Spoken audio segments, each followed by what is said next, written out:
SIM baru ini adalah Smart SIM, SIM pintar yang dikeluarkan dari Polri. Hari ini tanggal 22 Oktober 2019 sudah serentak dikeluarkan seluruh Indonesia. Jadi kita sudah memakai SIM baru ini. SIM baru ini bekerja sama dengan 3 bank, Bank Mandiri, BRI, dan juga BNI. Dan ada beberapa keuntungan dari Smart SIM baru ini, yaitu bisa untuk kartu tol, untuk M1 juga bisa, kemudian untuk Indomaret dan sebagainya bisa. Bu, katanya data yang ini bisa direkam Bu ya, data pemilik SIM Bu ya?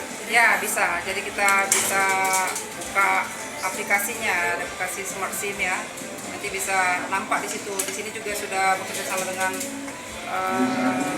Barreskrim maupun Intelkam Polri. Di sini juga bisa ada chipnya untuk mendata atau mengidentifikasi untuk kejahatan-kejahatan maupun pelanggaran orang-orang tersebut.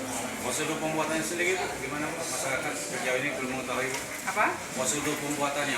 Sama seperti biasa kita untuk permohonan SIM yang lain sama seperti sama semua.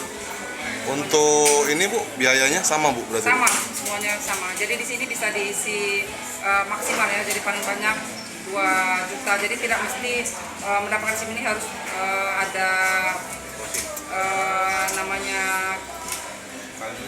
keuangannya ya, harus ada ininya, ada terisi ya. Tidak terisi pun tidak apa-apa SIM ini. Jadi tidak dimestikan untuk mengisi SIM ini. Untuk SIM yang lama-lama gimana? Diperbarui atau gimana? Nanti habis dulu, setelah habis 5 tahun mau perpanjang boleh dapatkan SIM ini.